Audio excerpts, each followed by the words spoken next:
इसके बाद अगला कॉन्सेप्ट है miss statement in prospectus, untrue या मिसलीडिंग प्रोस्पेक्टस। दो सेक्शन है 34 35। कॉन्सेप्ट ये है कि प्रोस्पेक्टस को कब अनट्रू माना जाएगा। दो में से कोई भी एक केस अगर होता है तो प्रोस्पेक्टस को अनट्रू मानेंगे।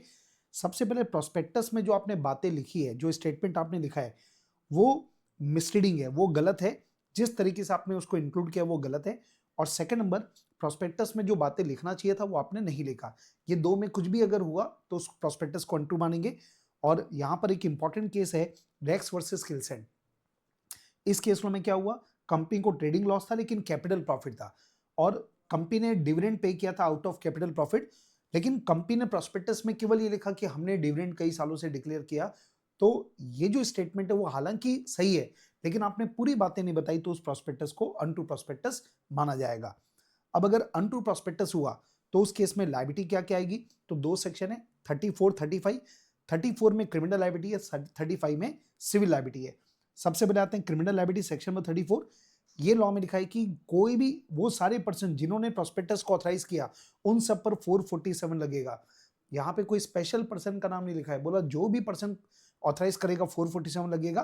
अब 447 फ्रॉड का लॉ है, तो कितने का पेनल्टी पनिशमेंट होगा, तो दो टाइप के फ्रॉड है एक बड़ी पेनल्टी, एक छोटी पेनल्टी। अगर फ्रॉड का अमाउंट 10 लाख या 1% of turnover which ever is less, उतना है उससे ज्यादा है। अगर जो फ्रॉड किया है उसका अमाउंट एक लिमिट या उससे ज्यादा है तो उसको बड़ा फ्रॉड मानेंगे। वो लिमिट क्या है, 10 लाख या टर्नओवर का 1%, या दो कंपेयर करो विच एवर इज लोअर। तो अगर मान लो बेटा ये जो टर्नओवर है उसका 1% निकाले तो 8 लाख है, तो 10 लाख और 8 lakh which ever is lower कितना हो गया, 8 लाख। तो फ्रॉड की अमाउंट अगर 8 लाख या उससे ज्यादा है तो उस केस में उसको बड़ा फ्रॉड माना जाएगा। और बड़ा फ्रॉड के केस में पेनल्टी भी बड़ी होगी। तो कितनी होगी, फाइन कितना लगेगा, जितने का फ्रॉड किया मिनिमम उतना अमाउंट, या फ्रॉड के अमाउंट का 3 गुना प्लस प्लस, ये तो होगा ही होगा, ये तो हो गया अमाउंट, ये दोनों तो हो गया अमाउंट, इसके साथ साथ में जेल भी होगी। अब तो जेल में जाना पड़ेगा, और जेल कितनी होगी, मिनिमम 6 महीने से लेके 10 साल तक। और अगर पब्लिक इंटरेस्ट इन्वॉल्व हुआ तो मिनिमम जेल होगी 3 साल। मतलब उस केस में 6 महीने की जगह मिनिमम पीरियड हो जाएगा 3 साल।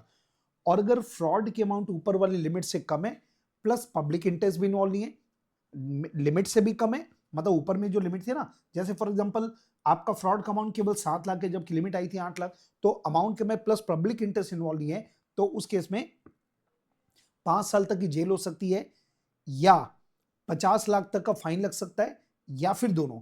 तो यहां पर ध्यान रखना है ऊपर में एंड वर्ड है जबकि यहां पे सब जगह क्या वर्ड लिखा है, और। अब अगला पॉइंट है इससे बचने के उपाय। मतलब अगर कोई पर्सन ये क्रिमिनल लायबिलिटी से बचना चाहता है तो दो ग्राउंड है जिसको प्रूव करके वो बच सकता है।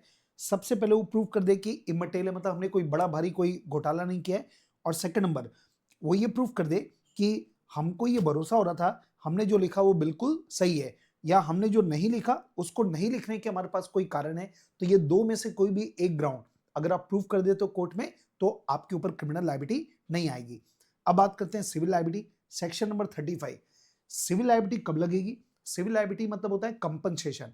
मतलब जो भी इन्वेस्टर है जिनको नुकसान हुआ है तो उन नुकसान की भरपाई वो कैसे करेंगे तो सबसे पहले 3 राउंड है।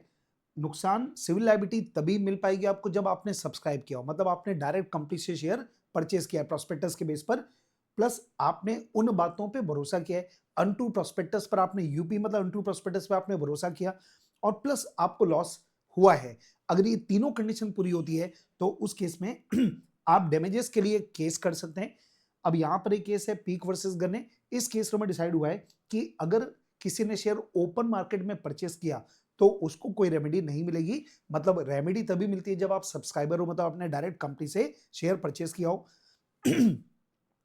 अब पर्सन कौन कौन रिस्पॉन्सिबल है, तो देखो जो 34 है उसमें जनरल वर्ड लिखा कि वो सारे पर्सन जिन्होंने ऑथराइज किए वो सब लायबल होंगे, पर यहाँ पे 6 लोगों के नाम दिए गए।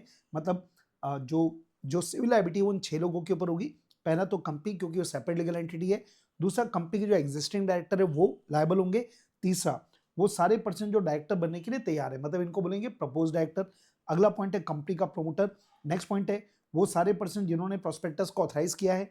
और आखिरी में एक्सपर्ट, और एक्सपर्ट में सब चार्टर्ड अकाउंटेंट, कंपनी सेक्रेटरी, ये लोग कवर होते हैं। तो ये जो 6 लोग हैं ना, उन लोगों के ऊपर केस करके पैसा वसूल किया जा सकता है।